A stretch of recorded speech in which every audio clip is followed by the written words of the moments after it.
हम काले घर जाता नहीं और पोतन से बात करब।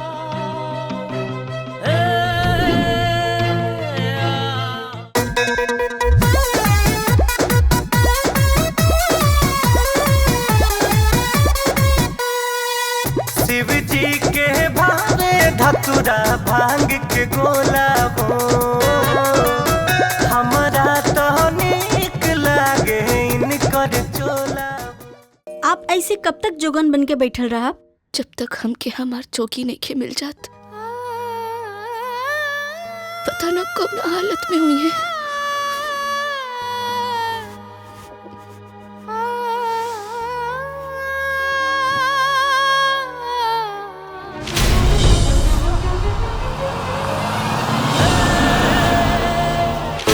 हमार ब्याह के और समय तो हम अपन जान दे दे। ना बिटिया ना, ऐसा मत बोला। दादी हमरा सेवा से खुश होके हमरा से रश्मि के शादी के वादा करके आइल बाड़ी। हम के वो से ब्याह नहीं कर चाहता, तोरा साथे हम ब्याह कर चाहता नहीं।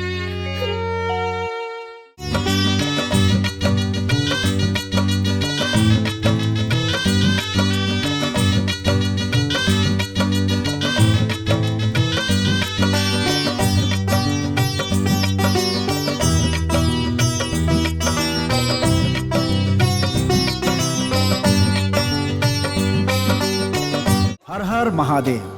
काशी, जिसके कण कण में बसते हैं अविनाशी। बनारस शहर, जो कि एक पौराणिक नगरी है। गंगा जी के पवित्र तट पर बसा हुआ है ये शहर। यूं तो 12 महीने हिंदुओं का ये एक पवित्र तीर्थ स्थल है, लेकिन सावन में इसकी मान्यता कुछ ज्यादा ही बढ़ जाती है, क्योंकि देवादिदेव महादेव बाबा श्री काशी विश्वनाथ को सावन माह अति प्रिय है, क्योंकि बाबा विश्वनाथ एवं माता सती का पुनर्मिलन इसी महीने में हुआ था। दूर से लाखों लोग सावन में बनारस शहर में पधारते हैं तथा बाबा का दर्शन करते हैं। बाबा विश्वनाथ के साथ साथ इस नगर में बसने वाले क्या भक्त और क्या भगवान, सबको सावन का इंतजार रहता है। आप और हम सब के लिए भी सौभाग्य की बात है कि कल से सावन माह की शुरुआत हो रही है। हम भी उसका आनंद उठाते हैं। शिव हरे शिव राम सखे प्रभो, विविधताप निवारण है प्रभो। अज जनेश्वर यादव त्राहि माम, शिव हरे विनयम कुरु मे प्रभो। कमल लोचन राम दयानिधे, हर गुरु गज रक्षक गोपदे। शिव तनो भव शंकर त्राहि माम, शिव हरे विजयम कुरु मे वरम। हाँ भाई सुना, अरे बड़े भाग्य से भोलेनाथ के सेवा करे के मौका मिलेला। हम चाहब कि सब लोग खूब मन लगा के भोलेनाथ के सेवा करा और अपने मन में हर हर महादेव बोलत रहा। हर हर महादेव। कल सावन कितना बजे से चढ़ी? माई पूछ ले बिया। काल सावन 7:55 पे। अच्छा अच्छा। और सुना एक बात और। हाँ। काल सवेरे 7 बजे से पहले भोलेनाथ के श्रृंगार आरती वारती सब हो जाए के चाहिए। ठीक बा। फूल बेल पत्ता सब जुगाड़ हो गइल बा? हाँ मुकुंद करे वाला बा मुकुंद। लेकिन एक बात बतावा। हाँ? मुकुंद बा कहाँ? पता ना गुरुजी। तो के ना मालूम? मुकुंद, ए मुकुंद। ओम नमः शिवाय। मुकुंद, ए मुकुंद। ओम नमः ए मुकुंद। मुकुंद। हाँ गुरुजी। अरे अब है तो ऊपर ही बाड़ा, वहाँ का करत आ रहा? ध्वजा फहराओ तनी। जल्दी नीचे आवा, काम बा, जल्दी आवा। आओ तनी गुरुजी। ओम नमः शिवाय। ओम नमः शिवाय। ओम नमः शिवाय। ओम नमः शिवाय।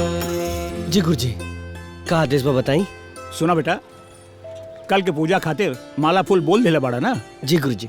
और हाँ एक बात और, हम 2 लीटर दूध और धतूरा खातिर मदन के बोल दिले बाड़ा। गुरुजी, अब मदन के दूध पर हमरा शक होला, ऐसे महादेव जी के अभिषेक खातिर उनका यहाँ से दूध ना आई तो सही रही। तो ठीक बा, तोहार जहाँ मर्जी का है वहाँ बोल दा, लेकिन हाँ उसे बोल दिया कि भोरे एकदम सवेरे ही भेज दे। और एक बात और, कल से बाबा के भक्तन के आवन जावन शुरू हो जाई, बहुत भीड़ रही, ऐसे जौन कुछ भी तैयारी करेगा आजे कैला। जी गुरुजी, बाकी एगो कमरा खातिर 2 गो नया चद्दर बक्सा में से निकलने बानी, कैसे कि पहिल का थोड़ा पुरान हो गई रहा। अरे जौन कुछ कैले बड़ा वो बिल्कुल सही कैले बड़ा। महादेव को नाम लेके आगे की तैयारी शुरू कर दे, सब हो जाएगी। ठीक बा? ठीक बा। हाँ हाँ।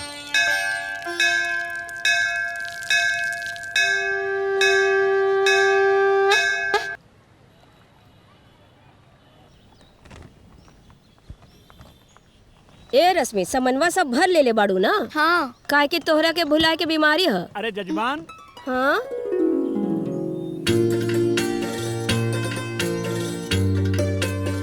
अरे बैग लेके कहाँ जाए की तैयारी हो रहा बा? गुरुजी रौरे से तो मिले जात रहनी है। अब देखिए सावन बीत गेल, दर्शन पूजा हो गई, सोचा नहीं अब घरे जाए। ना ना, घरे जाए की बिल्कुल जरूरत नहीं थे। हम चाहता नहीं कि कुछ दिन रुकी, बनारस घूमी फिर जाए। वैसे भी बनारस के भीड़ भाड़ खत्म हो गई बा। रोज गंगा जी के स्नान करी, दान धर्म करी, पूजा पाठ करी, कहाँ रोज रोज बनारस आवे बा। ए गुरुजी, अकेले हम कहाँ कहाँ जाई, और यो अब एकदम नया बिया, कुछ जानत बिया ना, तो हम सोचता नहीं कि घरे जाई। तोरा घबराए की जरूरत नहीं थे। वो कहा है कि सावन में थोड़ी व्यस्तता हो जाला, लेकिन अब हम फ्री हो गए बानी। उसे मुकुंद तोने लोगन का आराम से बनारस घुमा दे, घबराए की कोनो जरूरत नहीं थे। मुकुंद। जी गुरुजी। ये लोगन के अच्छी तरह से बनारस घुमा दिया बेटा। जी गुरुजी।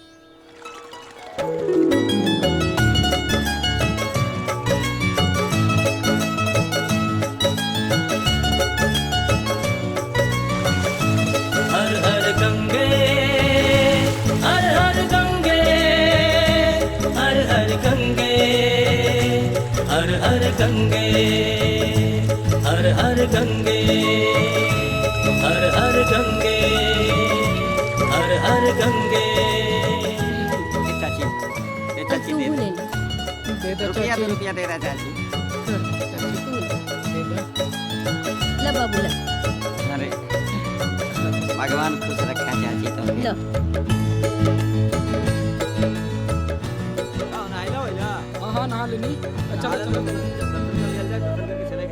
बस दादी, एकरे आगे सब अच्छा रास्ता बा। तहरा के कोनो अच्छा रास्ता से ले जाए के चाहत रहे ना, इतना भी ना समझ में आवे लगा। दादी, दादी, भागा यहाँ से, छुइया भी मत। अरे दादी दादी करबू, कुल उठाइबे करबू।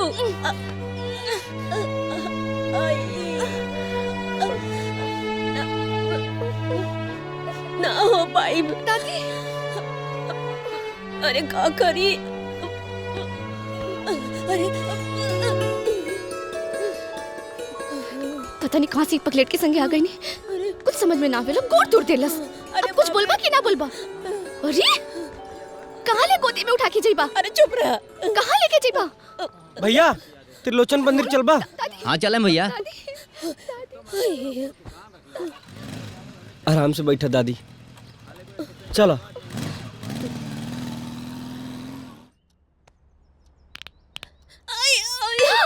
अरे डॉक्टर साहब, आराम से आराम से।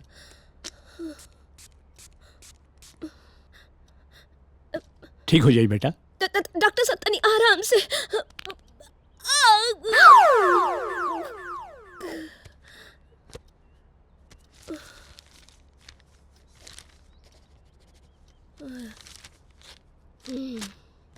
ये दवा बाहर से मंगा लीजिएगा जी। और इनको दर्द से आराम हो जाएगा, और थोड़ा बहुत चोट आई है पैर में जी, और 2-4 दिन इनको चलने फिरने मत दीजिएगा। जी। तेल गरम करके मालिश कीजिएगा और कोई दिक्कत परेशानी नहीं आएगी। जी जी डॉक्टर साहब जी, ठीक बा। ठीक है, चलता हूँ। चलिए चलिए। प्रणाम। दादी भैया के फोन करके बता दी का। अरे ना रे पगली, ओकनी के फोन मत कर, जानते बाड़े अपने बड़का भैया, तनी तनी बात पे लागे चिल्लाए। और वैसे भी डॉक्टर साहब कहले रहले कि 2-4 दिन में ठीक हो जाए, चिंता के बात नहीं खे। कहाँ से उपगलेट के संगे हमनी के घूमे चल गई नी? अरे ना रे पगली, ओकर कौन गलती बा? सब ओकर गलती बा।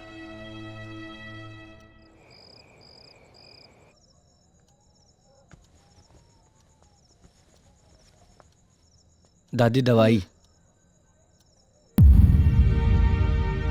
बिना कुछ खेले दवाई खिलावल जाला? मुआवल चाहताड़ा? हम सोचलिए कि जल्दी आराम हो जाए। सोचे के खातिर हम बानी। झूठा हमदर्दी मत दिखावा।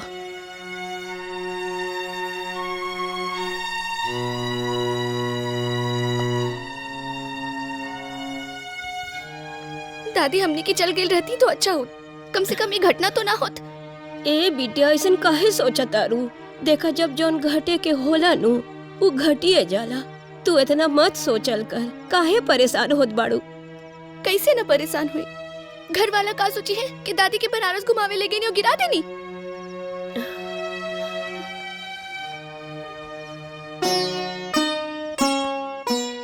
खाना खा ला दादी, फिर दवाई खा लिया। ज्यादा ज्ञान देवे के जरूरत नहीं खे।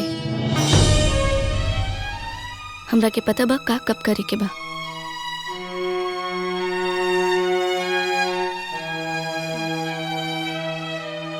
अब यहाँ खड़ा खड़ा मुंह का देखा तड़ा?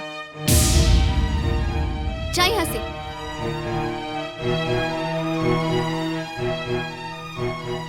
एकदम पगले हो का?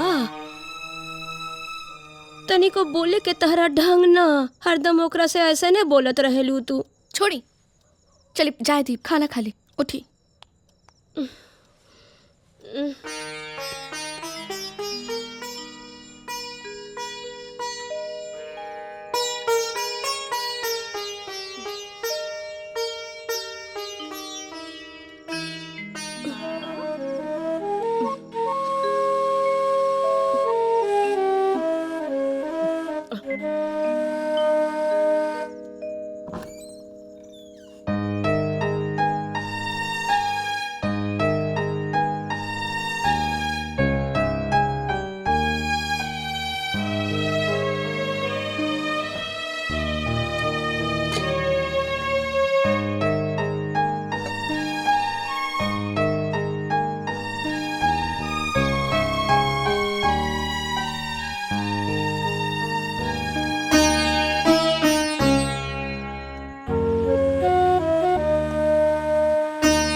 ई का करता रहो? इतना रात हो गई, सूते ना गईला ह? दादी थोड़ा मालिश कर देब ना तो दर्द में आराम मिली। तू आराम करा।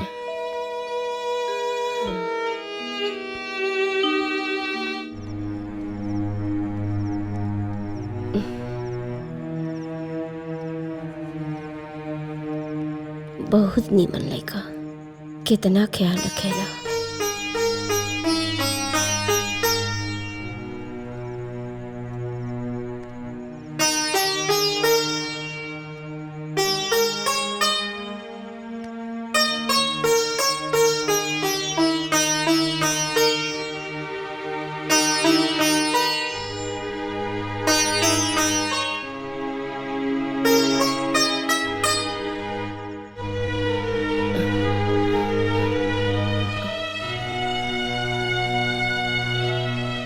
ए बाबू, भोर हो गई, अब जा आराम करा। पूरा रात जागल बाड़े, जाके सूत जा बेटा, जा।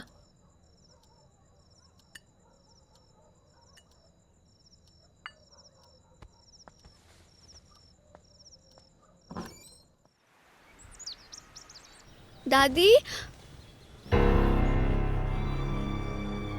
दादी, यहाँ कैसे आ गई लू?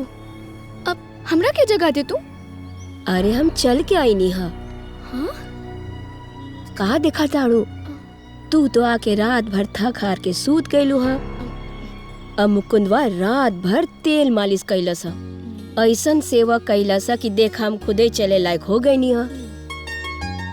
ए बेटी, एगो बात कही, तू इतना डटलू हा, लेकिन एगो जवाब उ ना देलस हा। बिटिया, मुकुंदवा बहुत सीधा लड़का बा,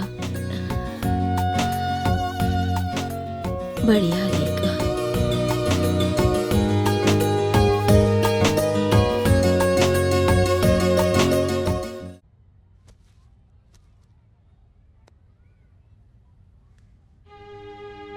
महादेव जी, कहल जाला कि अतिथि भगवान के बराबर होला। काल हमरा चलते एगो भगवान के चोट लाग गई। हमरा और इतना सेवा करीला, दादी के जल्दी से ठीक कर दी ना।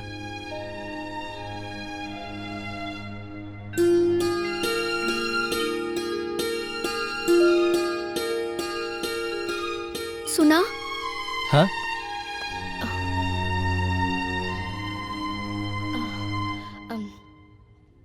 चाय पीबा का? आए हम पूछे तानी चाय पीबा का? ना ना, अपने के सुतला नहीं है तब्बे हम दादी के चाय दे देले बानी। अपनहू पी ले बानी। आपके बदे भी बना के रख ले बानी। अभी गरम करके लेके आवत नहीं। अरे रुका, हम गरम कर ले।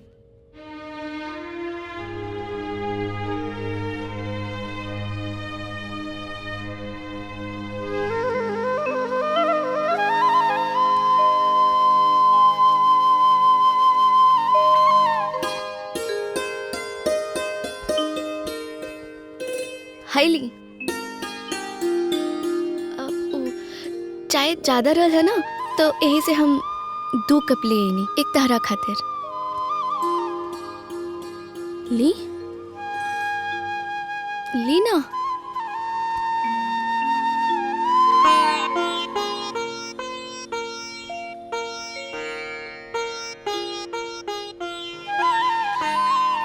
हमरा से नाराज बाड़ा का?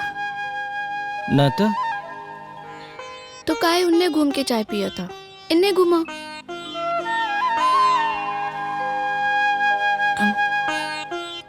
नाराज बाड़ा? नहीं, आखिर गलती करब तो डांट तो सुनही के पड़ी ना। वैसे आज हम महादेव जी से कह लिया कि दादी के जल्दी से ठीक कर दी, और देखी दादी ठीक भी होता रही। और का कहला हम महादेव जी से? राउर गुस्सा शांत करे खातिर। ओ देखी, शांत हो गई नी। अच्छा, तो हर बात सुने नहीं का महादेव जी? काहे ना सुने? ए दुनिया में हमार 2 ही लोग तो बाड़े, एगो गुरु जी, एगो महादेव जी। बाकी लोग? बाकी लोग अपन थोड़ी ना जे हमार बात सुनी। रहुआ जैसे लोग आवेला, कुछ दिन रहेला, फिर चल जाला।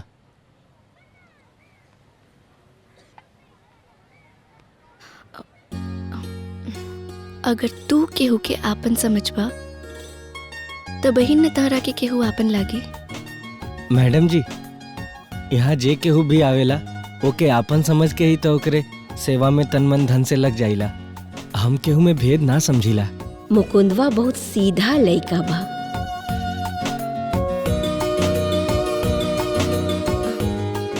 ठीक बा, ऐसे ही सेवा करत रहा, तारा के मेवा जरूर मिली।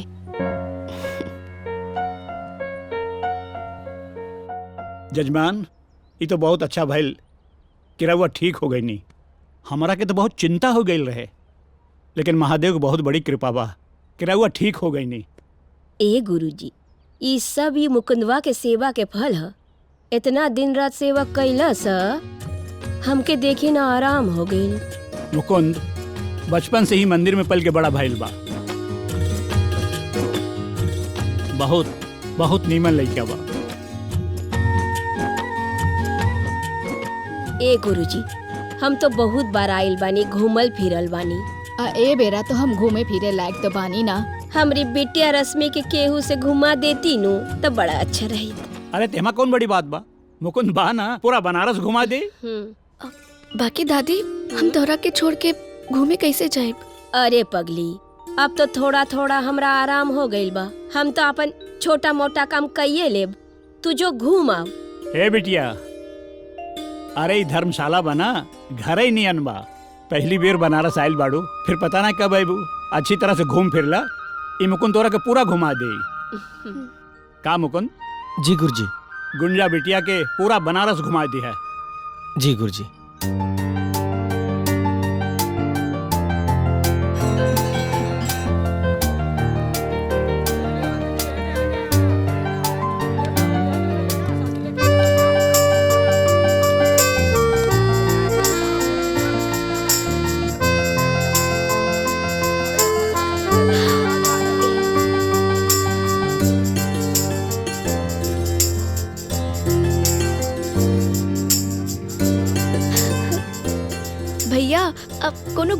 अच्छा सा चूड़ी दिखाई। मैडम हई देखिए एकरा के, ई रानी कलर में बा, ऐसे बढ़िया चूड़ी नहीं खे। एगो ऐसे ने कोनो और अच्छा कलर दिखाई। ई वाला देख ली मैडम जी। हाँ ये बढ़िया बना। हम्म। एगो मंजली भाभी खातिर, एगो बड़की भाभी खातिर, ये दोनों पैक कर दी। अच्छा मैडम जी, हाँ रुआ अपनों खातिर ले ली ना, चूड़ी बहुत बढ़िया बढ़िया बा। अपना खातिर।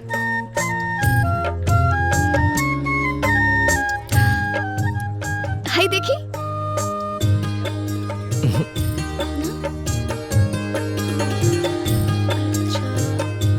हाय देखी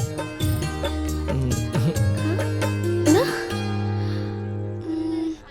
अच्छा अच्छा, ये तो एकदम बढ़िया बा। तो अब तू ही पसंद कर दा।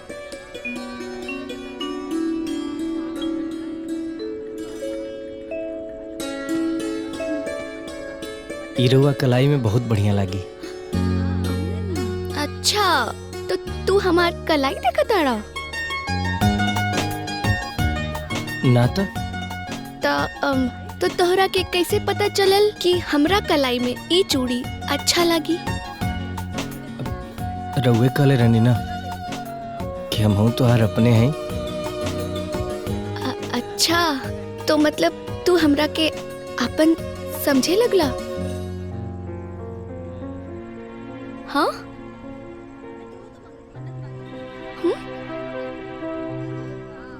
बोली जी।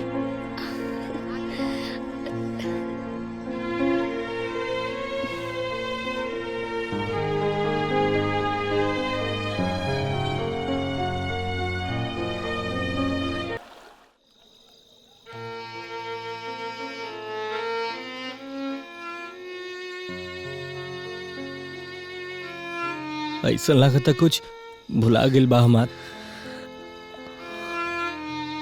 तोहर जाए के बाद सोच सोच के रोवाई आवता हमरा। यहाँ से गईला के बाद हमरा के भी तनको अच्छा ना लगी। दादी से कहा ना कुछ दिन और रुके के। हम तो हमेशा हमेशा खातिर यहाँ रुकल चाहता नहीं, बाकी हमरा बस में कुछ नहीं के मुकुंद। का हमनी के मुलाकात दोबारा ना हुई।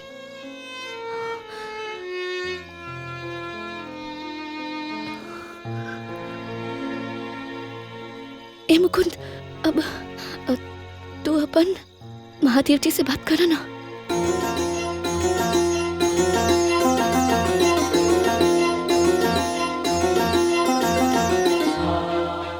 और अगर महादेव जी चाह लिए तो का नहीं के हो सकत। रश्मि, हाँ? दादी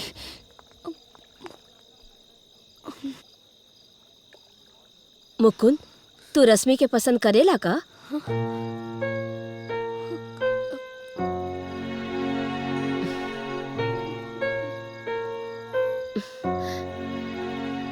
तू हमार इतना सेवा कैले बाड़ा, इतना सेवा कि तहरा ऐसा लइका तो हमरा पोती खातिर कहीं मिलबे ना करी।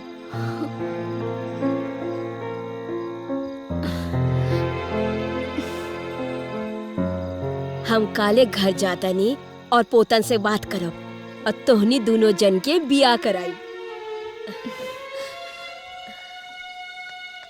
साचू दादी? दादी हाँ बेटा, हमार बच्चा लोग।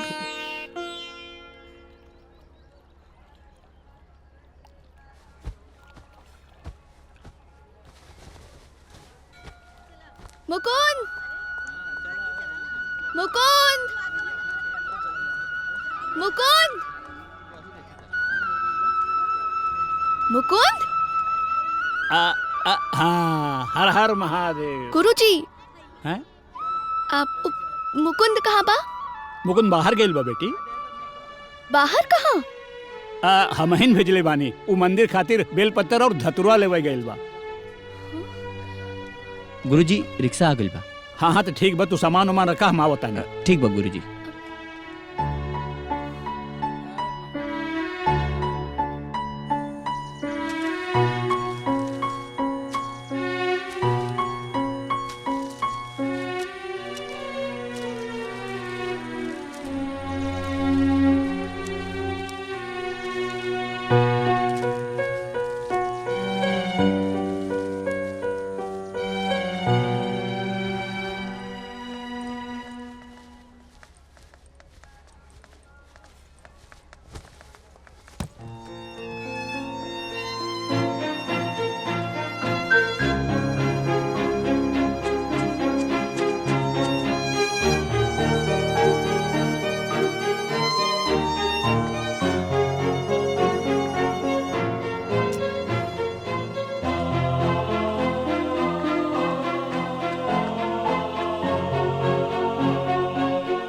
रहुआ बैठी। रश्मि कहाँ रह गई? रश्मि आ जल्दी।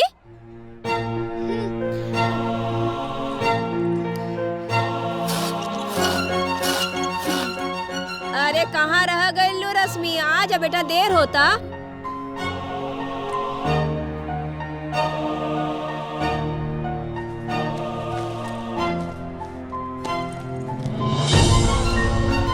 कहाँ रह गई? आ रे रश्मि, देर होता।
ई तो हर चूड़ी छूट गई लाला। छूटल ना रहल ह, छोड़ के आयल रानी। ई बहाने तू मिले जरूर आई बा। गाड़ी बढ़ाइए।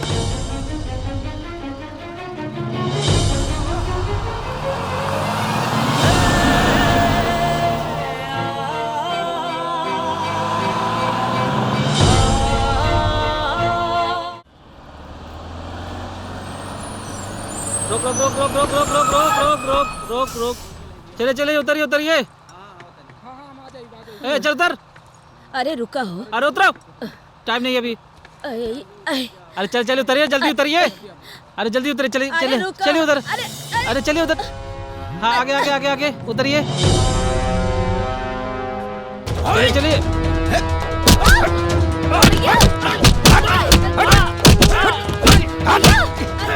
छोड़ी भैया, ऐसे बोल बे, ऐसे बोल बे। छोड़ी भैया, छोड़ी भैया। मारा। भाग यहाँ से, भाग। यहाँ दबाए।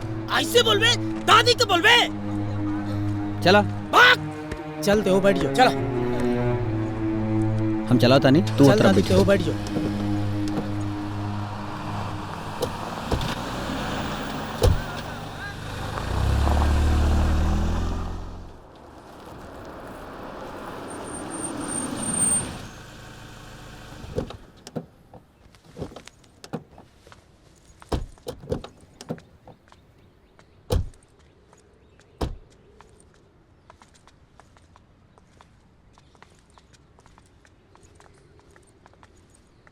आराम से चढ़िया। हाँ ददिया,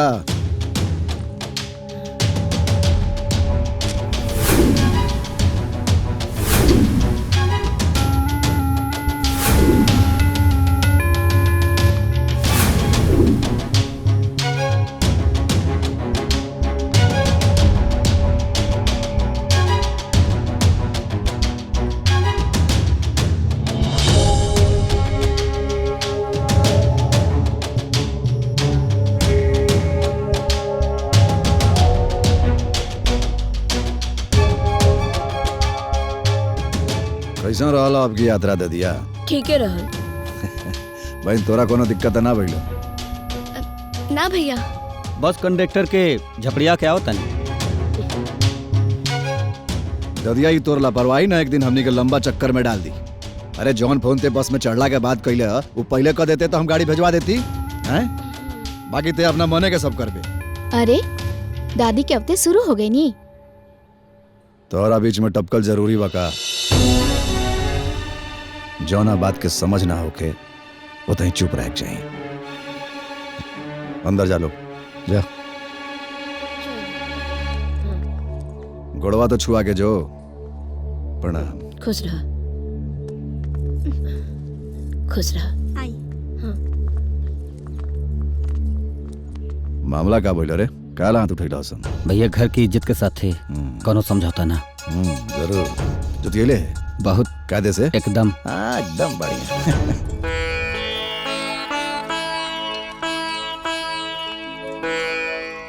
अजाना तरुसन दुल्हनिया, अरे ए बेरी तो इतना बढ़िया से दर्शन पूजा पाठ भइल हानु कि का कही। आ रउआ जी आ इनकर तो आवे के मन ही ना करी ओही जा से। हाँ। अच्छा सुना, हई काशी के गंगा जल है, एकरा के पूजा के घर में धर दे जी। हई भभूत है, हई शंकर भगवान हवन, और ई सब पूजा के सामान के पूजा घर में रख दो। जी माँ जी। अजाना तारू, कल गंगा जी के घाट पे गिर गई नी। अभी लागल पगली कहे भैया के फोन कर देता नी, भैया के फोन कर देता नी। हम कहनी ना, केहू के फोन करे के जरूरत नहीं है। अच्छा कहनी दादी जी, केहू के ना बताऊनी, नहीं तो इनकरा के दिमाग के कोनो ठीक नहीं खे कब का करी।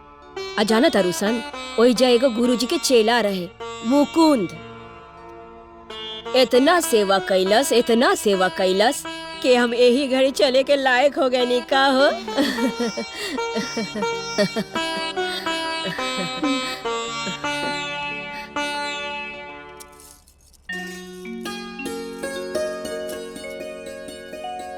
अरे वाह, ये तो बहुत ही सुंदर बा। आखिर पसंद के करबा। आ हाय केकरा खातिर? ई हमारा। देखा। अरे वाह, ये तो अति सुंदर बा। वैसे ये केकर पसंद बा?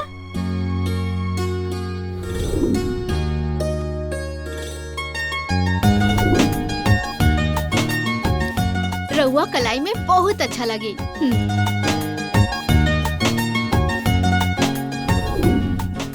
इरुआ कलाई में बहुत बढ़िया लगी।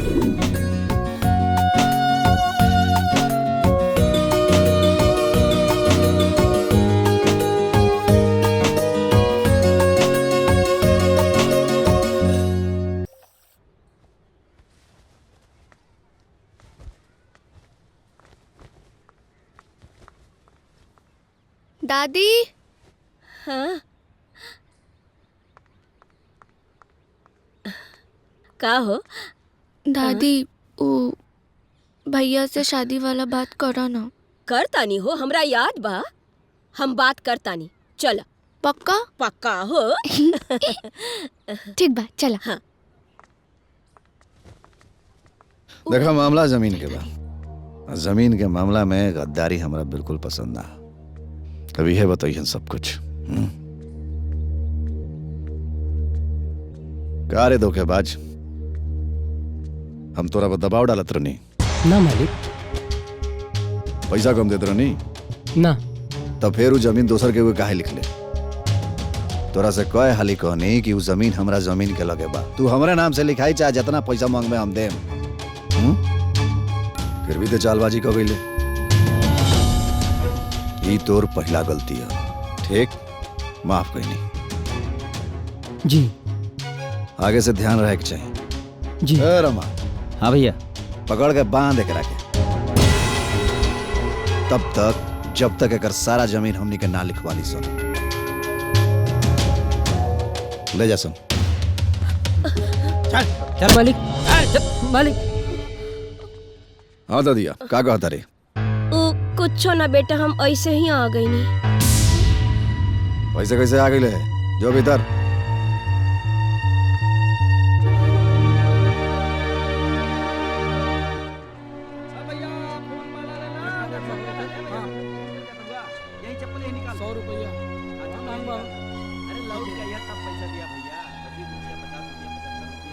50 में देबो।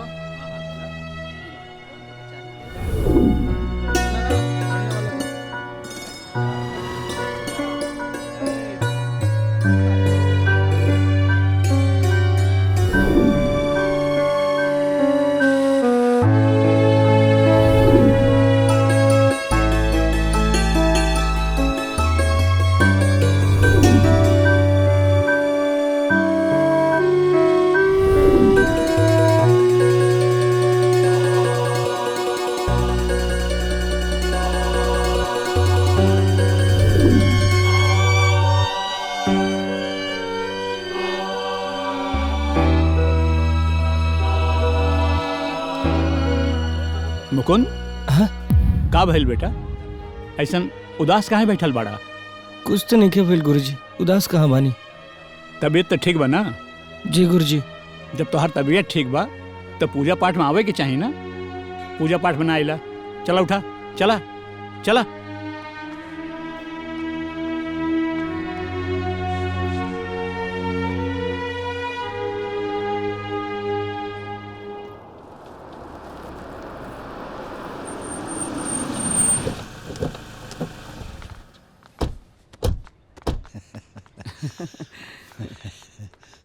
ओ ददिया, करो भाऊजी, बड़े। भाऊजी, ए ददिया, भाऊजी, आओ जल्दी। हाय पहले मिठाई खो। मिठाई खिलाओ। हो ना? ए बहनी, तू सबको खिलाओ। अरे वाह। ए भाऊजी तू खाला। अरे खाना बड़ा खुशी के बात बा। भाऊजी तू खा, आज बड़ा खुशी के दिन बा। लेकिन बाबू कौना खुशी के बात पा? खुशी यह बात के बा कि आज हमने के अपन प्यारी बहनिया के दुलारी बहनिया के शादी तय करके आवतानी जा।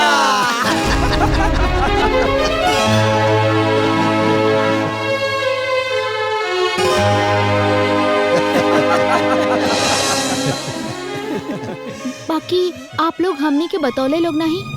आए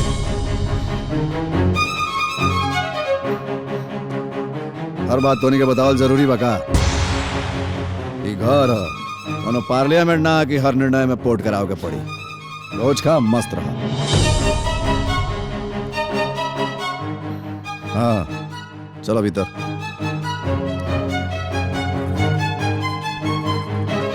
भैया आज के दिन गुस्सा छोड़ी ना, ली ना लड्डू, खाए ना, खाए ना भैया, अरे खाए ना, खाए ना भैया।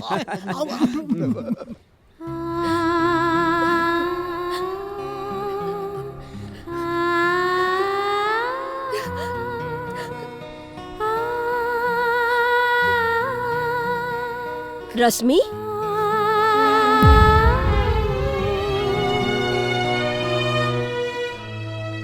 कहे रो बताड़ू बिटिया? दादी, हमके और से ब्याह न करो। तू काहे नहीं के बड़का भैया से बात कर तू? ए बिटिया, गल तो रहनी हो, बाकी जनते बाड़ू तनिए से बात में गुस्सा हो जाला, पगला जाला।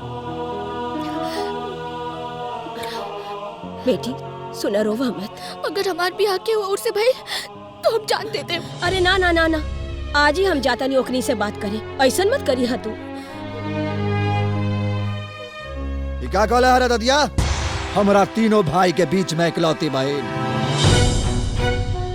आओ कर बिया वो मंदिर के सफाई कर्मचारी से असंभव। अगर यह बात के हुआ और ही कहले रहित नु तो गर्दन मरोड़ देती ओकर।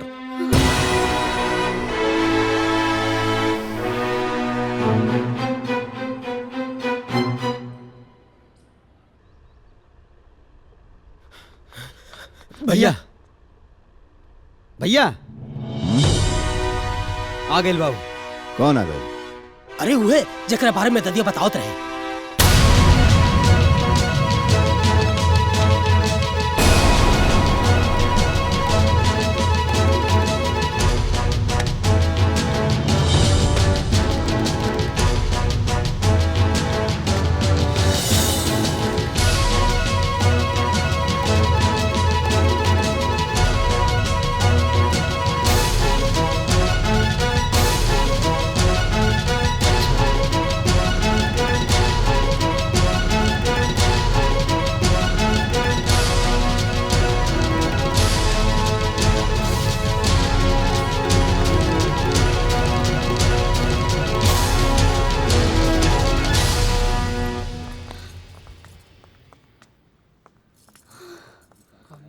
का बात बा हो?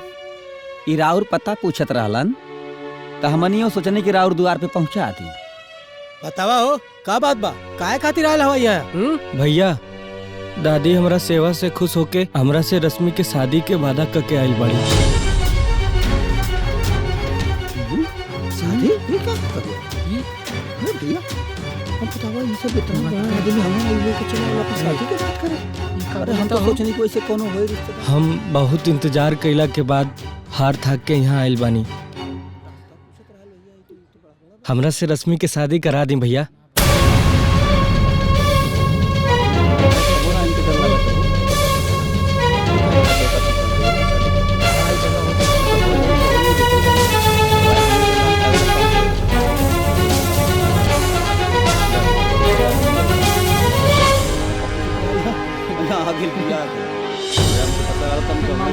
गांव के बाहर से छापे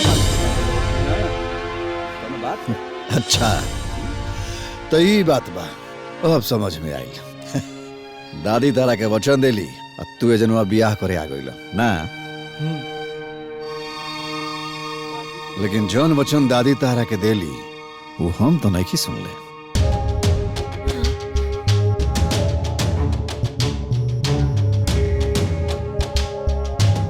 लेकिन आज जे हम कहेम वो पूरा गांव सुनी। केहू न केहू तो ये बात जरूर सुन ले हुई। तो जा वो आदमी के लेके आई जनवा आवा। अगर वो स्वीकार कर ली तो हम पूरा गांव के सामने वादा करतनी कि तहार बियाह अपना बहन से करा देम।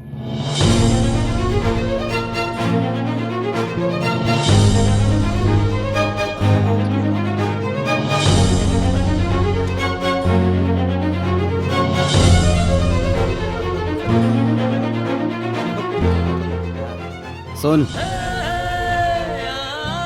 15 दिन का टाइम बात होने लगे।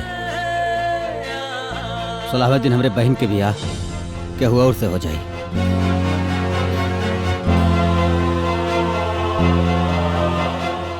याद रखिए हमारी बात की।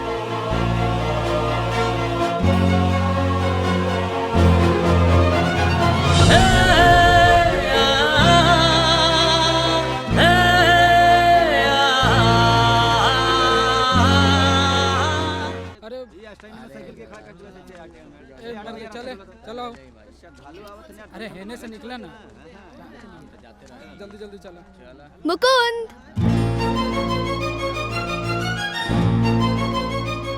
मुकुंद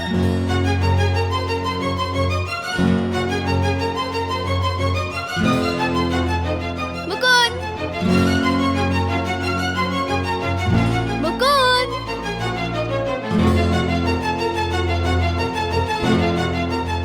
मुकुंद मुकुंद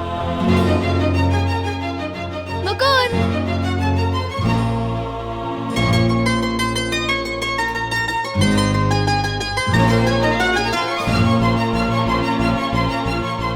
मुकुंद मुकुंद मुकुंद मुकुंद मुकुंद मुकुंद मुकुंद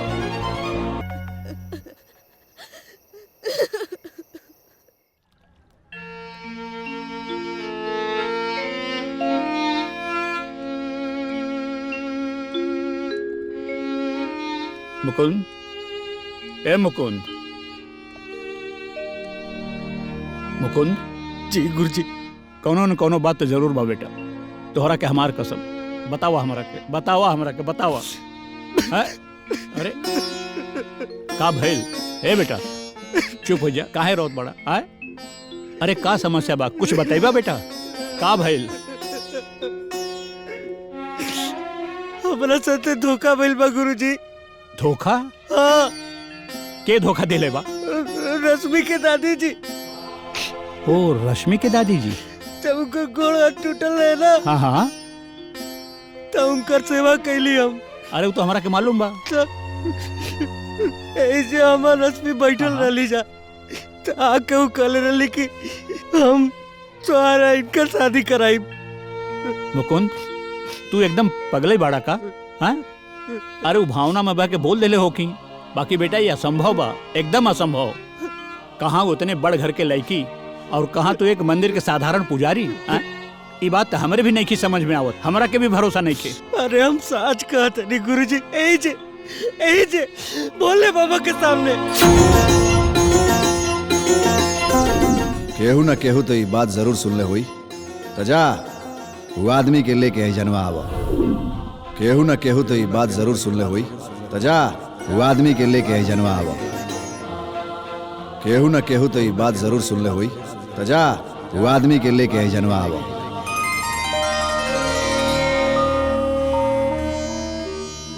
प्रभु आँख खोली प्रभु। काबिल देवी, हमके ऐसन प्रतीत होता कि राउर कोनो धर्म संकट में फंसे वाला बानी प्रभु। वो कैसे देवी? ऊ देखी हमनी के एगो भक्त राउर समक्ष का याचना कर रहल बा। महादेव जी, दादी आपके सामने कहले रली, अब उनका घर के लोगन की ये बात के साक्षी चाहिए। ये बात के तो सिर्फ रउए साक्षी बानी प्रभु। रउआ चले के पड़ी, साक्षी बने के पड़ी, ना तो रउआ झूठा कहलाई प्रभु, रउआ झूठा हो जाए। हे प्रभु, ये का होत बा? देवी, ये मानवीय प्रवृत्ति है। मनुष्य हमेशा देवी देवता के ही कटघड़ा में खड़ा करेला। बाकी आपके इतना चिंतित होके की आवश्यकता नहीं खे। लेकिन वो मनुष्य के कथन पुण्यता सत्य बा न प्रभु। तब फिर ये मनुष्य विचलित काहे हो रहल बा? देवी सत्य कभी पराजित ना हो खेला। हे नाथ, राउर कहल पूर्णता सत्य बा, लेकिन केहू हमार पति के गलत ठहराई तो ई बात हमके बिल्कुल अच्छा ना लगी।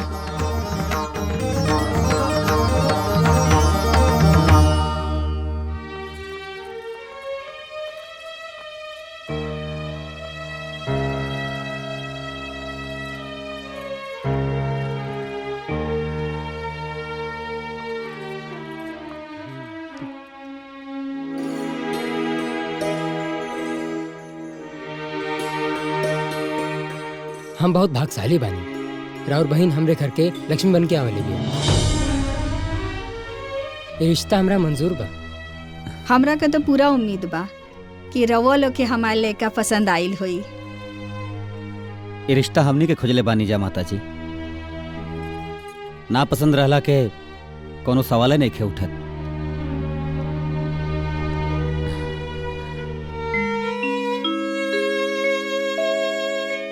ले मिठाई खाई।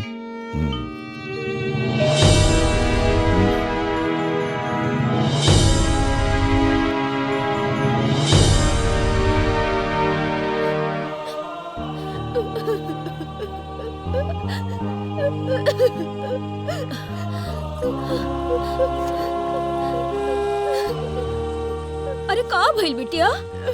दादी, मत रो बेटा, दादी, मत रो बाबू। दादी, क्या होता? भैया के कम से कम मौकत का इंतजार तो करने के चाहिए दादी। अगर हमारे ब्याह के और समय तो हम अपन जान दे दे। ना बिटिया ना, ऐसा मत बोला, पागल हो का? दादी जी, हमरे अंदर तो हिम्मत नहीं खे बात करे की, रवे कुछ कर सके नहीं।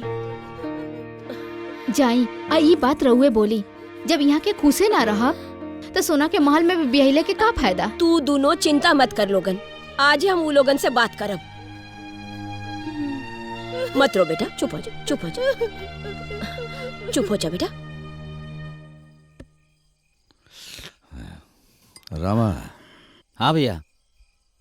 रश्मि से बहुत प्यार करे नहीं हमनी के। ओकर कबो बुरा सोच सकत नहीं सन, लेकिन ओकरा ये बात के भरोसे नहीं खे। अरे ओकरा ला जे भी हमनी करम सन अच्छा ही करम सन, उचित सोचम सन। बिल्कुल। अरे दुनिया हमनी के देखले बानी सन, ऊ का जानत या? अरे काल के बच्ची, लेकिन ओकरा भरोसे नहीं खे। भैया रउआ जौन कहब एकदम पत्थर के लकीर बा। पूरा लक्ष्मण रेखा हो गए। लेकिन एगो बात बा, लड़का हमने के बहुत बढ़िया काबिल ढूंढ ले बहुत बढ़िया बहुत। एकदम सोना है सोना, वो 24 करे। अरे तो पसंद के करो आय?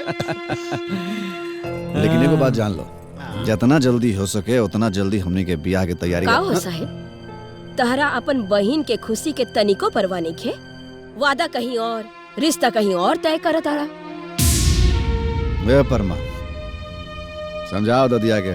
हे ददिया, ओ दिन ओकरा साथे गांव के बहुत लोग रहे, ऐसा जितना बच के चल गए, ना तो ही रहो के कुट्टी कुट्टी काट के दोरे पे गाड़ देती। सुन ले ए ददिया, ओकर औकात बा हमनी के बहनोई बनी? अरे ददिया पगला गैल बिया एकदम। ए बाबू, जहाँ रिश्ता तय करत आड़ा लोगन नु, वहाँ तोहार बहिन कब्बो खुश ना रही।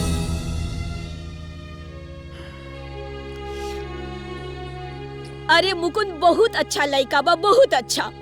राजा के रिश्ता राजा के घर में होला, भिखारी के घर में ना। और ये बात केहू के दिमाग में ना आवे कि हम रश्मि के रिश्ता अपना शान के खिलाफ जाके करें। आएगा सनिया से सारा नशा उतर गया। अरे जा सनिया से, दिमाग खराब करके धदला सब।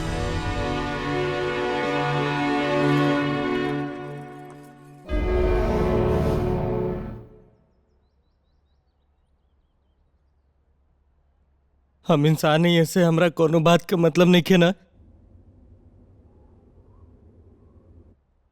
तो सुन ली महादेव, रउआ के पार्वती मैया के कसम बा,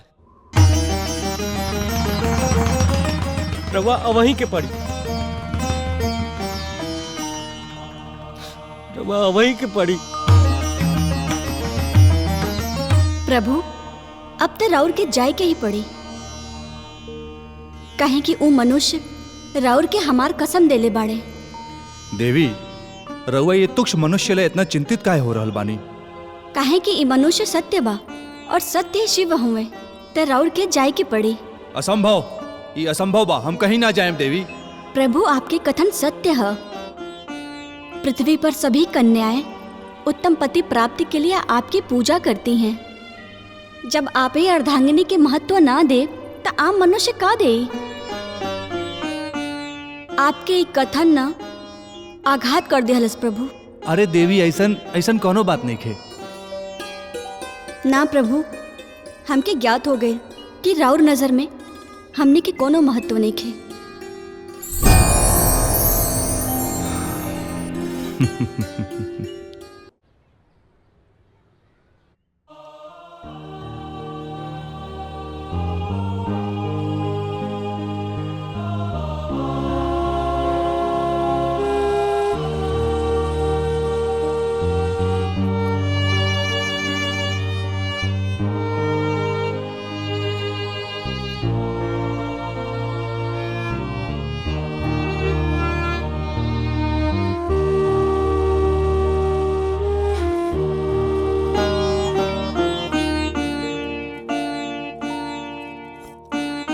बबनी, बबनी, आप ऐसे कब तक जोगन बन के बैठल रहा? जब तक हमके हमार चौकी नहीं खे मिल जात, पता न कौन हालत में हुई है।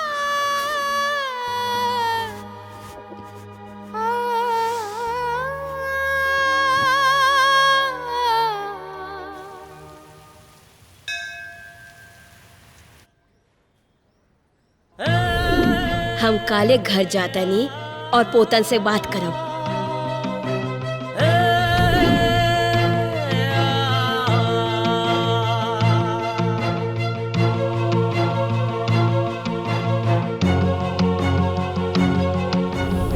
केहू न केहू तो ये बात जरूर सुन ले हुई। तो जा वो आदमी के लेके आई जनवा हवा। 15 दिन का टाइम बात होने लगे। 16वें दिन हमारे बहन के ब्याह क्या हुआ और से हो जाए। याद रखिए हमारी बात की।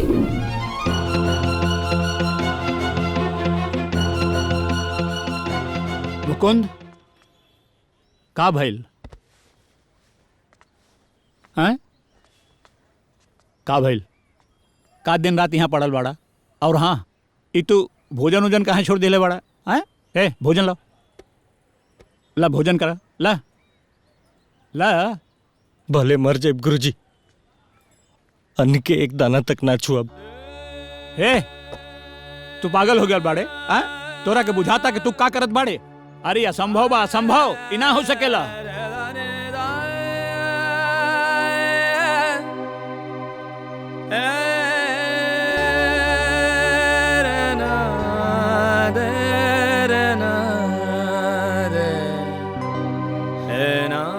हे भोलेनाथ,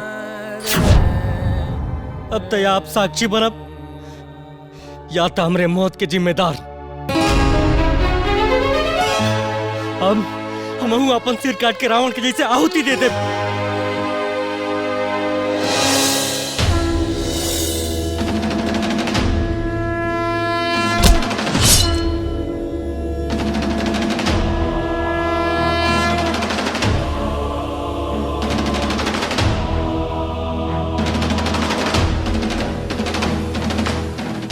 अब हमरा लगे कोनो रास्ता नहीं के प्रभु।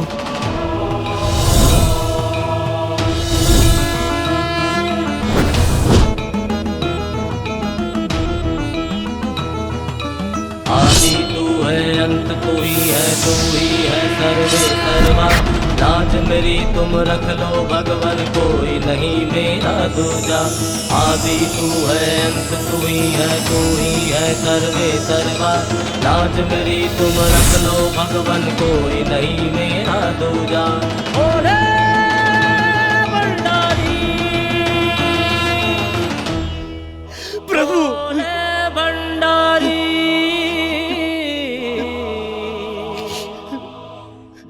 मुकुंद, उठ मुकुंद। का भइल मुकुंद, रोवत काहेला बाड़ा? रुआ के देख के खुशी के आंसू प्रभु, केहू के भरोसा ना रह के रुआ आई। अब रुआ गवाही दे और रश्मि से हमार बियाह हुई। बाकी एक बात याद रखियो, हमार पूरा यात्रा मानव रूप में होई। हमरा भूख भी लागी, हमरा प्यास भी लागी, हमरा चोट भी लागी, हमरा पीड़ा भी होई, और हमरा थकावट भी होई। प्रभु हमरा रहते रुआ कोनो तकलीफ ना हुई, रुआ बस हमरा साथे चली।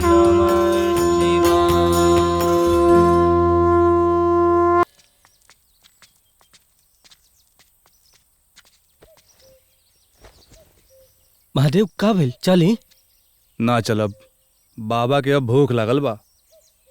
अब जब लेक बाबा खाना ना खाइए तब लेक यहाँ से हिली है ना। ए महाराज, अभी एको कोस ना नहीं जा, तले भूखो लग गई।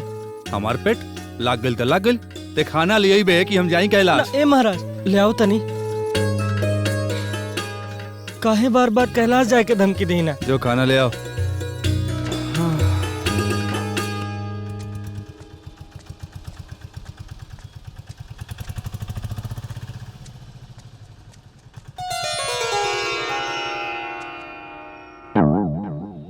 राम राम राम राम।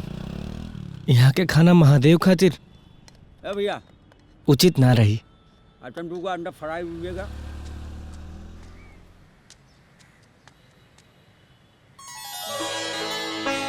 हाँ, यहाँ सीताराम लिखल बा, यहाँ अच्छा खाना मिली।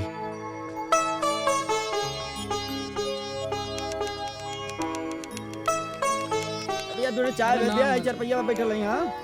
ए भैया, हमरे महादेव खातिर खाना पार्सल चाही।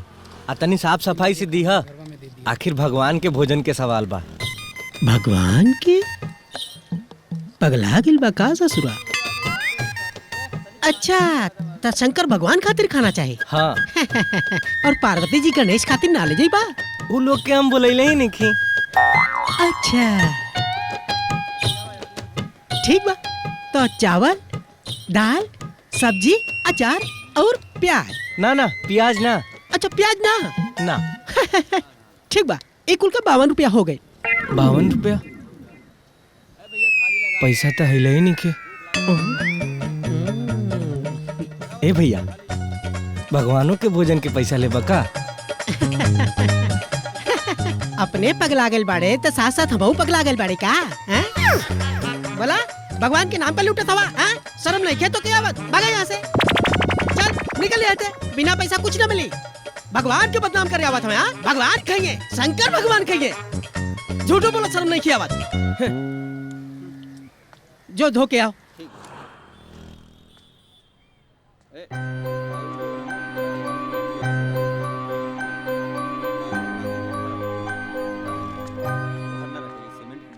ए भैया, हाँ कोनो काम मिली का? काहे ना मिली काम? क रुपया ले बा? 52 रुपया। 52 रुपया? हाँ। गाड़ी खड़ा भी टाइल्स लाद दा जा। ला है 52 रुपया।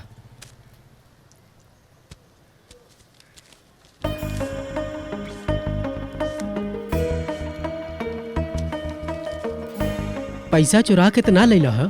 चोरी? राम राम राम भैया, मेहनत करके लेके आओ तनी। अच्छा, मेहनत करिए। ए, जल्दी जल्दी रोटी सब्जी बांध।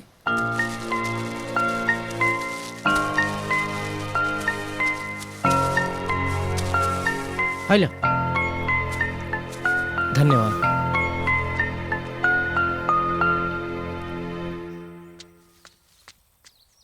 देखी महाराज, भोजन आ गई। एकदम शुद्ध शाकाहारी होटल से लेके आयल बनी।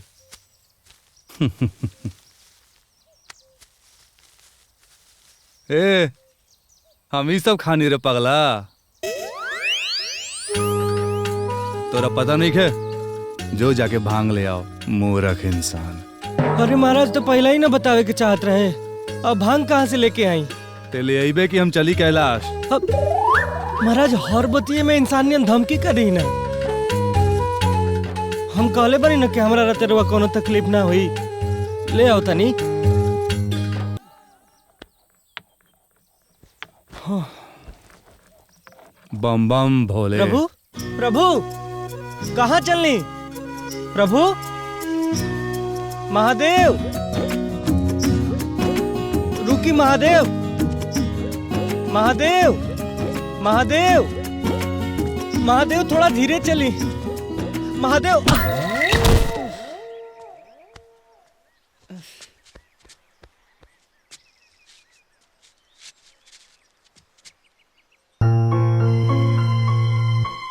महादेव,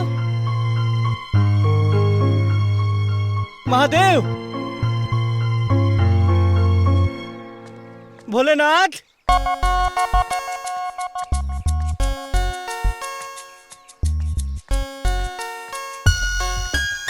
ए भोलेनाथ, कहाँ लो, कहाँ गिल बड़न?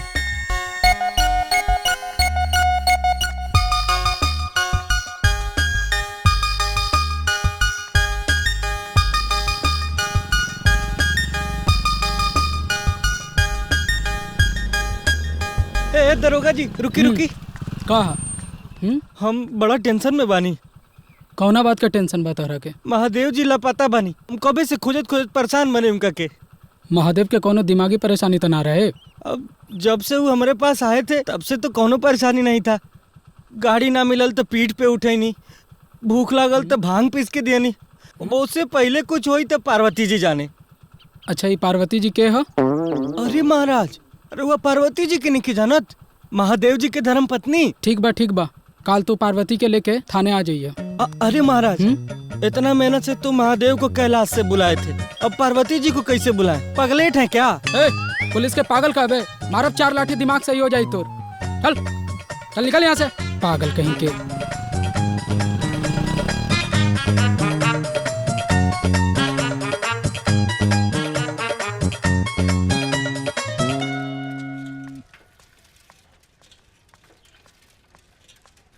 महादेव जी, हरि ओम तस तस, हरि ओम तस तस, हरि ओम तस तस, महादेव जी। हरि ओम तस।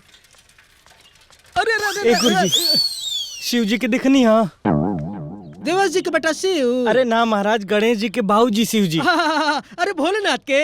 हाँ, हमार भोलेनाथ। अरे वो तो हमरे झोला में बाड़े। झोला में बाड़े? हाँ। इहो के महाराज के महिमा समझे में ना आवेला। इतना बड़हन भगवान इतना छोटहन झोला में उकम फुकले हुई निकाली महाराज। अरे निकाला तनी घबरात क्या बड़ा का देखा था मतलब हम तारा पागल समझ में आवत नहीं। ते पागल ना महा पागल बाड़े।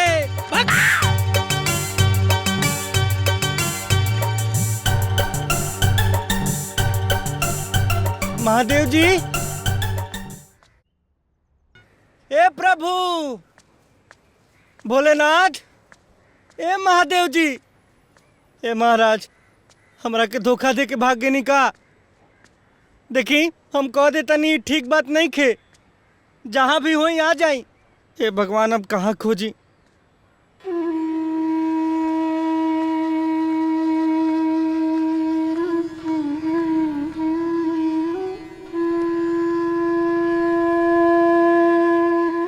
इंसान तो धोखेबाज होला हम जाना तनी। अब रहुआ बीच में साथ छोड़ देनी, ये तो हमारा संगे चीटिंग हो गई प्रभु, चीटिंग हो गई। मुकुंद,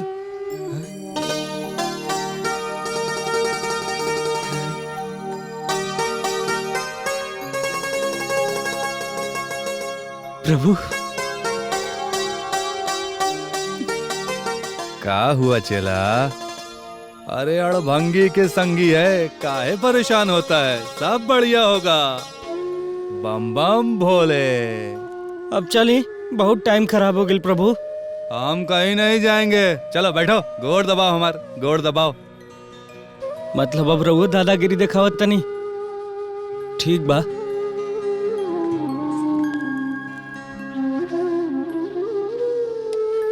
चल गोड़ दबाओ।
मुकुंद, रोवत काहे लबाड़िस रे पगला? कहाँ रोवत नहीं प्रभु? अरे बच्चा, बाबा तुम्हारे साथ है। बोला बोला, का बात बता रहा मन में, बतावा। पता न रश्मि कौना हाल में हुई प्रभु, ओकर बहुत याद आवता। बस इतने सा बात बा? हाय देखा,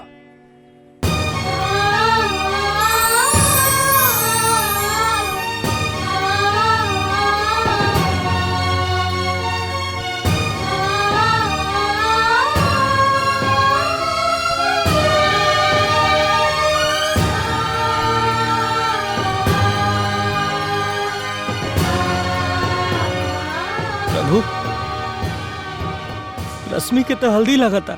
हाँ, और काल शाम तारा रश्मि के बारात भी आई। काल का हुई हम नहीं जानत,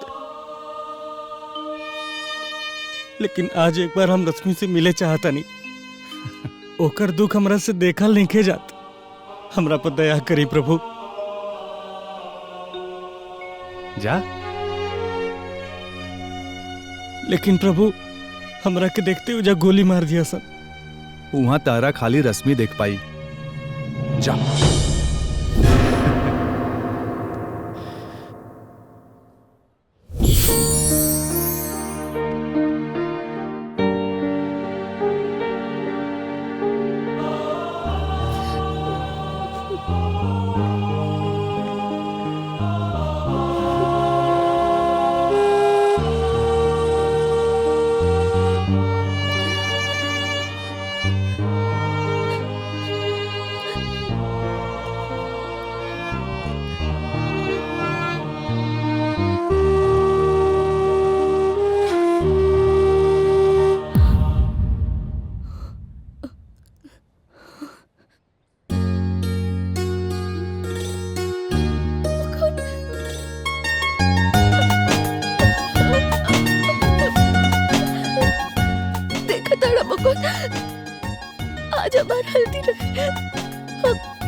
हमार ब्याह कहीं और कर दिए मुकुंद। हम के वो से ब्याह नहीं कर चाहता, तोरा साथे हम ब्याह कर चाहता नहीं।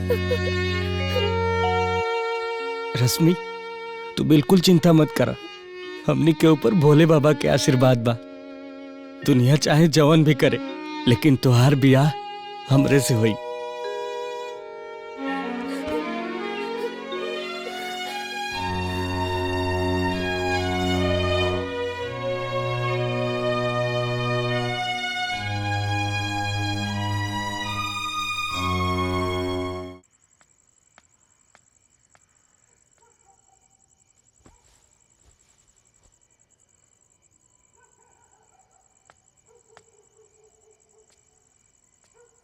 महादेव, उठी महादेव। महादेव, हाँ, आ गईला तू अपना रश्मि के दुख बांट के।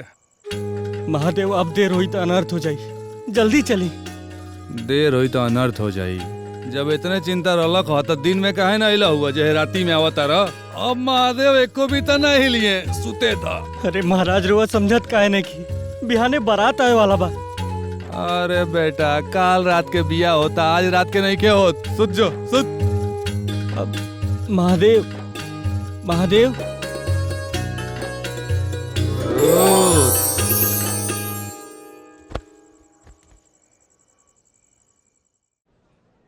हाँ ठीक बात। तनी यार और यार ठीक से बाल हा? समय कम बा, पूरा चकचका दे, एक बार घर के सुन लो। कोनो शिकायत ना आवे के चाहिए।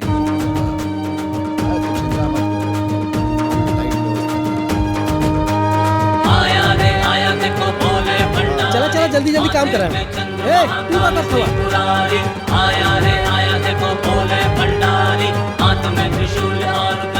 अरे ओकरा के ठीक से बनवाओ। हर महादेव।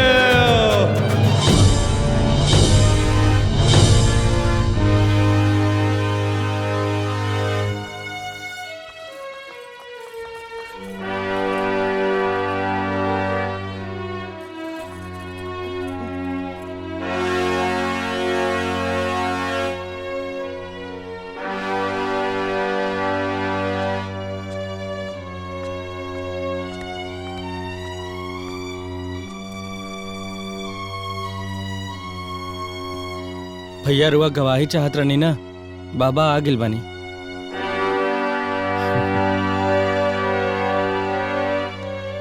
इहे के सामने दादी जी हमरा और रश्मि के बियाह के वादा कैले रहनी। बाबा गवाही दे, अब रुआ अपन वादा पूरा करी।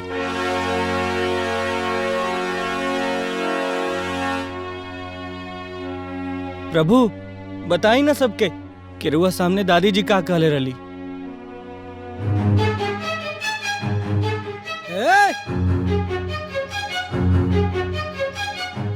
हो गई तू हम लोगन को बकवास। दोनों निकल तो पहले यहाँ से चला। कैसन गवाही रे? केकर गवाही? अरे, हम सीधा साधा आदमी रुआ सबके बात पे भरोसा के नहीं, अब रुआ सब हमरा के धोखा देता नहीं। ये तो अन्याय बा। भिखारी, हम तरह से कहो नहीं, तू मान ले लो।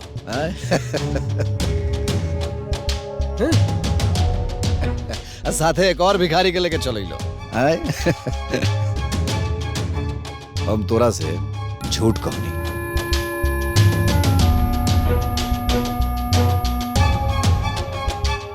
तोरा औकात नहीं के हमरा बहन से बियाह करे के, बुझाइल? चल जाओ। औकात तो सही में नहीं के भैया, लेकिन जितना रुआ सबके रुतबा बा, उसे कई गुना ज्यादा हमार प्यार बा।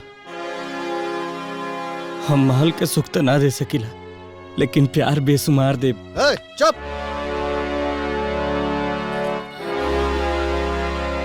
अगर जिंदा रहे के चाहता रहे तो हई पाखंडी के लेके जनों से जल्दी चल जाओ। भैया, हम पूरा गांव के बताई कि रुआ हमारा साथे धोखा करता नहीं। अरे वह मानी चाहे ना मानी, पूरा गांव के सामने गवाही कराई, और हम यहाँ से अकेले ना जाए। काहे से कि रश्मि में हमार जान बसेला। रश्मि हमार खुशी है, हमार संसार है। रश्मि बिना हमार जीवन अधूरा बा। रामा और परमा, एकरा के मौत के तोहफा दे के कर जिंदगी पूरा करसन।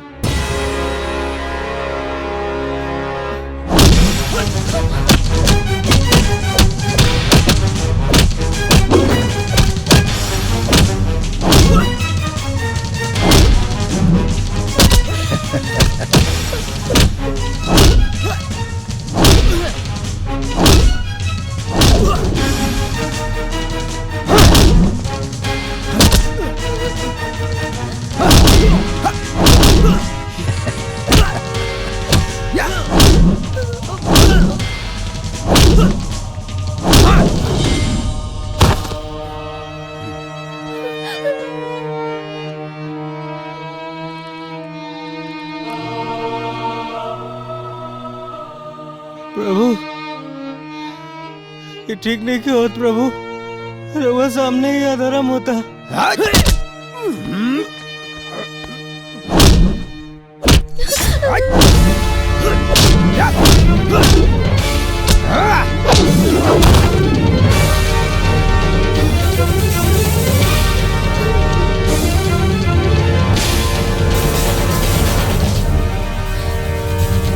महादेव, ई तोहनी के अधर्म कर रहल बाड़ा लोग। ई लइका तो 100% सही बोला था।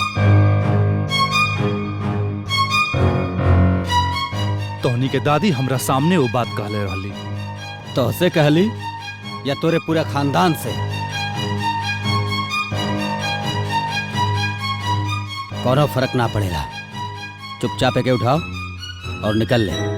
ए बाबू, ये आचरण धर्म के विरुद्ध बा, इंसानियत के खिलाफ बा, और हम ये अन्याय ना होके दे। ए बुढ़वा, चुप! क्या कर बे रे? बोल क्या कर बे? चुपचाप निकल जो यहाँ से। जौन हाल एकर भइल बा वे हाल ओकर करसन। हमार दिन इतना खराब भी नहीं के भइल कि एगो भिखारी गवाही दी आ दोसर भिखारी हमरा बहिन से बियाह करी। खत्म करसन एकरा के।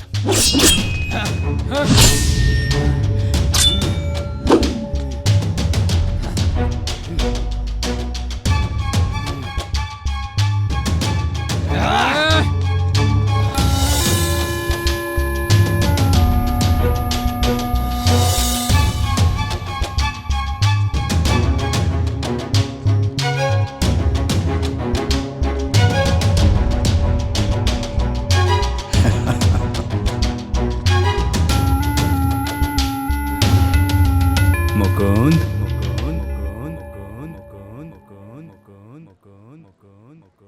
उठा मुकुंद,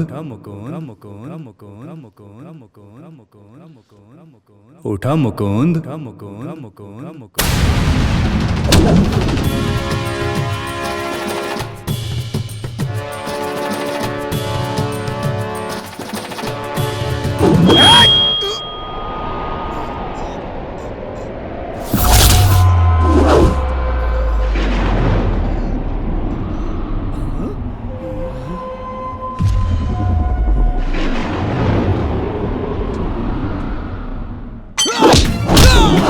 हे भोले बाबा तेरी लीला है न्यारी, हे त्रिपुरारी जय जय विषधारी।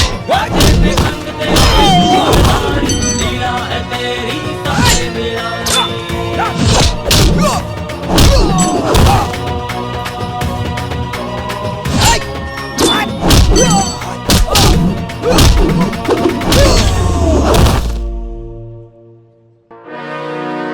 जय जय भोले भंडारी,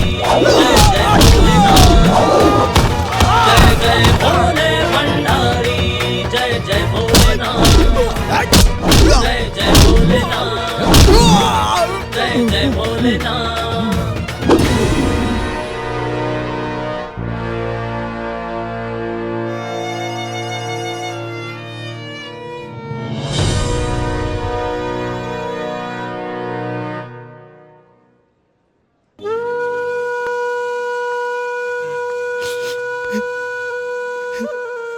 हमरा के माफ कर दी प्रभु। हमरा चलते रहा बहुत अपमान भइल, बहुत तकलीफ सहे के पड़ल। हम सीधा साधा आदमी लोग के जाल में फंस गई नहीं। हमरा दुनियादारी के समझ ना रहे। लेकिन अब समझ में आ गई कि ये छली कपटी लोग के बराबरी कैल हमारा औकात में नहीं के। हमरा के माफ कर दी प्रभु। रउआ जाई अपना धाम और हम अपना मंदिर जाई बाब। मुकुंद,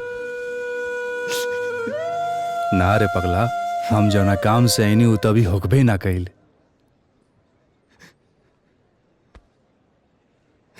जेकर साक्षी शंकर, ओ पे पड़े ना कोनो अंतर।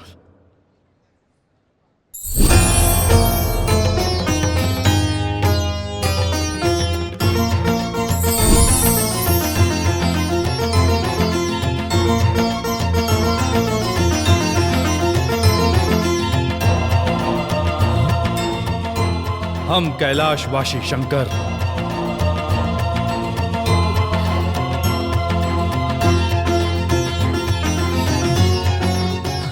ये बात के साक्षी हैं कि तोहनी के दादी मुकुंद और ये रश्मि के विवाह के वचन हमरा सम्मुख देले रहली।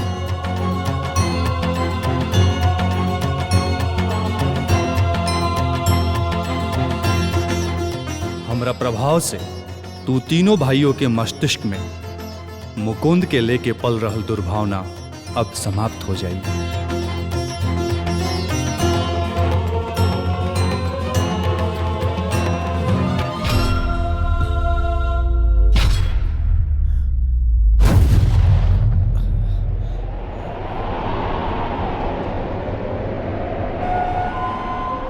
यहाँ जितना भी लोग उपस्थित बा उनके हमर साक्षी रूप याद रही, शंकर नहीं। ओम नमः शिवाय, ओम नमः शिवाय,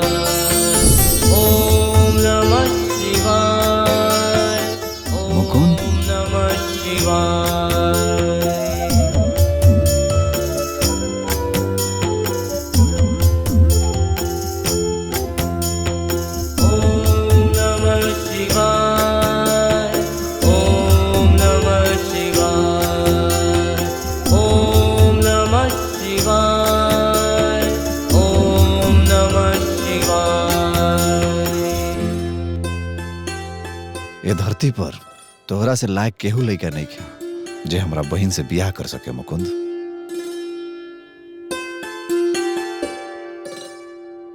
हम तोनी के बियाह कराई, बारात लियावे के तैयारी करा।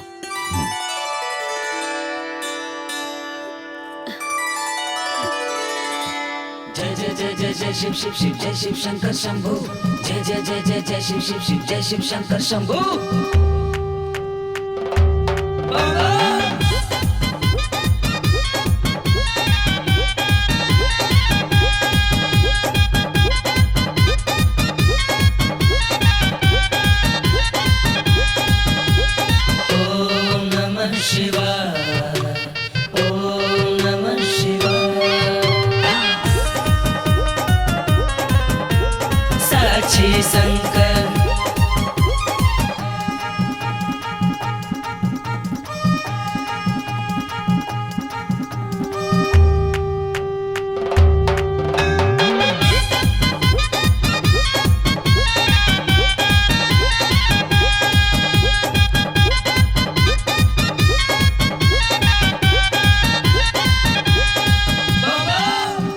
मैया, प्रभु के लेके हमरा बियाह में जरूर आई, काहे से किरवा सबके आशीर्वाद के बिना बियाह अधूरा रही। स्वामी, मुकुंद तो विवाह में आवे खातिर आग्रह कैले बाड़े। देवी, अब का महादेव मनुष्य के बियाहे बियाहे घूमिए। प्रभु, आपके साक्ष्य से ही ई विवाह संभव भइल बा, आपके तो चले ही के पड़ी। असंभव देवी, महादेव कहीं ना जाई हैं। लेकिन सती तो जई है प्रभु, आगे आप समझी।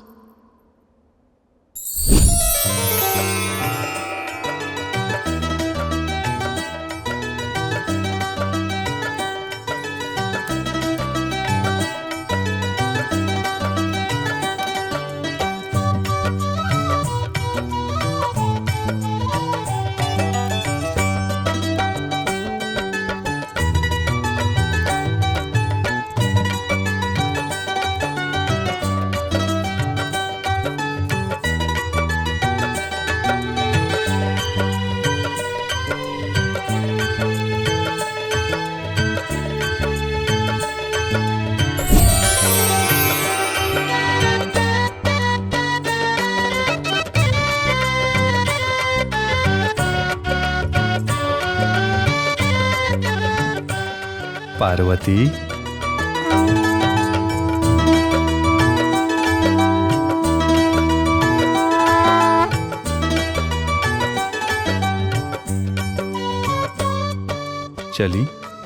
हमके पूरा विश्वास रहे कि रउआ जरूर उपस्थित होकर। पर देवी आप तब बियाह में खाली हाथ आ गई नी।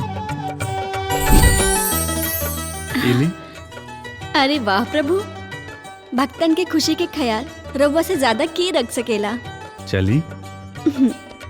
ओम मंगलम भगवान विष्णु मंगलम गणध्वज मंगलम पुंडरीकाक्षाय मंगलाय तनोहरि।